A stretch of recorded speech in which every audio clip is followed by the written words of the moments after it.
আবু হুরায়রা হতে বর্ণিত, নবী সাল্লাল্লাহু আলাইহি ওয়াসাল্লাম বলেন, আল্লাহ তাআলা আদম আলাইহি ওয়াসাল্লামকে সৃষ্টি করলেন।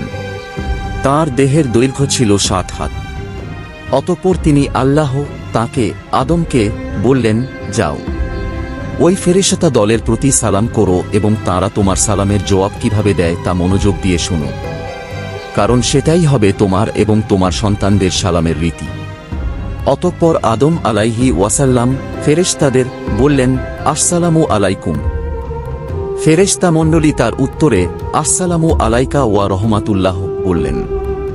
ফেরেশতারা সালামের জবাবে ওয়া রহমাতুল্লাহ শব্দটি বাড়িয়ে বললেন। যারা জান্নাতে প্রবেশ করবেন তারা আদম আলাইহি ওয়াসাল্লাম এর আকৃতি বিশিষ্ট হবেন। তবে আদম সন্তানের দেহের দৈর্ঘ্য সর্বদা কমতে কমতে বর্তমান পরিমাপে এসেছে 6227, মুসলিম 51 ডিভিশন 11, 2841, আহমাদ 8177।